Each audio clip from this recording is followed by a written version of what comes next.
Good evening, you're watching State of Business on our television. This is Zeenat Musafir and these are the headlines. NBRO requests public to be vigilant regarding signs of landslides. Census and Statistics Department says year-on-year inflation based on NCPI has declined to 1.6% in April.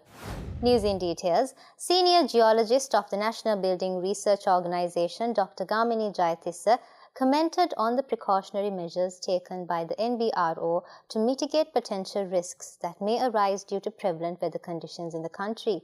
He further stated that the public needs to be vigilant of landslide symptoms that may arise due to heavy rainfall.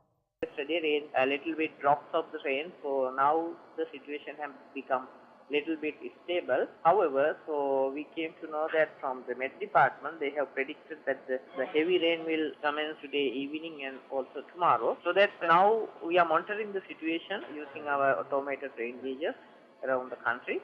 So we have a 24/7 monitoring system. So that depending on the prevailing rainfall in different areas, so we are planning to issue early warning. So especially the people who are living in a slope land and especially western slope should be very vigilant about the landslide symptoms. Issuing the National Consumer Price Index for the month of April 2018, Director General of the Census and Statistics Department, Dr. Amara Satara Singh, has stated that the year-on-year inflation based on NCPI has declined to 1.6% in April from 2.8% in March 2018. Inflation of 1.6% reported for April 2018 is the lowest inflation reported since February 2016. Contributions to inflation in April from the food group and the non-food group are minus 0.2% and 1.7% respectively, while contributions of these two groups to inflation in April 2017 were 5.2% and 3.3% respectively, resulting in a headline inflation of 8.4%. When compared to month-on-month changes, NCPI in April 2018 has increased to 122.9 from 122.8 reported in March 2018. This change was due to the increase of expenditure of non-food items by 0.12% and the decrease of expenditure value of food items by 0.11%. Meanwhile, the expenditure value of health, communication, recreation and culture, education, restaurants and hotels groups remained unchanged during the month.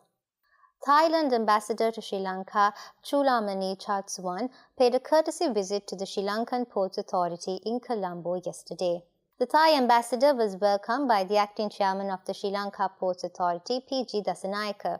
During the meeting, both delegates, along with officials, discussed the historical relations that exist between the ports of the two countries.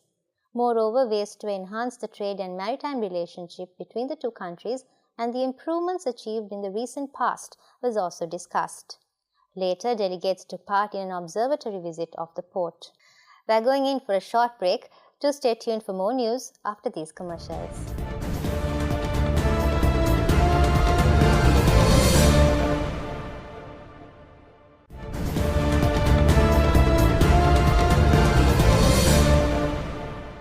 Welcome back. The tripping of two grid substations in New Chilab have resulted in power outages in several areas in the country this morning. Speaking exclusively to RTV, the spokesperson to the Ministry of Power and Renewable Energy, Sulakshana Jayawardena, said that the necessary steps have been taken to rectify the issue and restore the power to the affected areas. Today morning at 11 o'clock, we had an incident that two transformers located in New Chilau grid substation were tripped due to some technical failure. Due to that situation, the connected other neighboring grid substations were also tripped due to that incident. The grid substations are Katunayaka, Bolawatta, then Chilau, Puttalam, and Maho, then Pannala and all Anuradhapura. So due to that incident, the service of the electricity were interrupted for the people who are living surrounding those grid substations. Now the technical staff, engineers and other technical staff, they are working to restore the system while correcting the technical failure.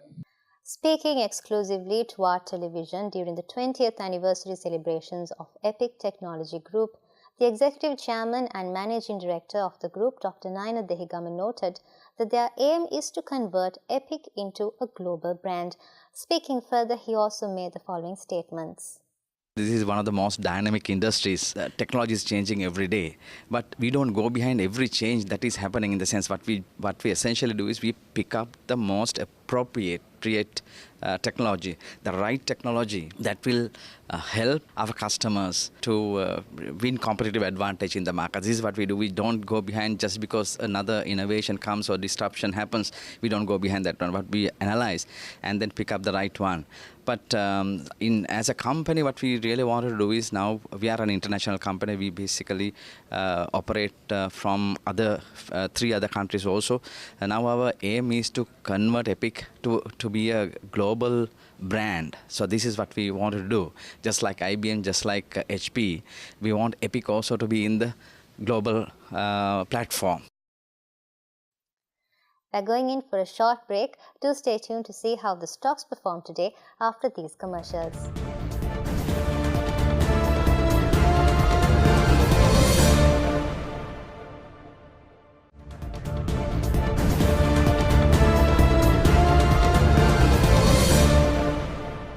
Welcome back.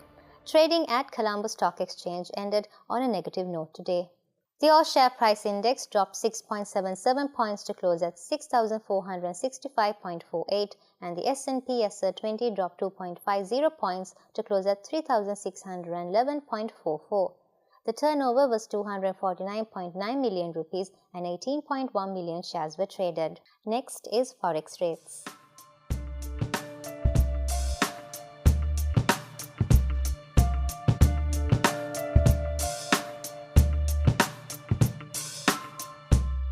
That's all the news we have for you today.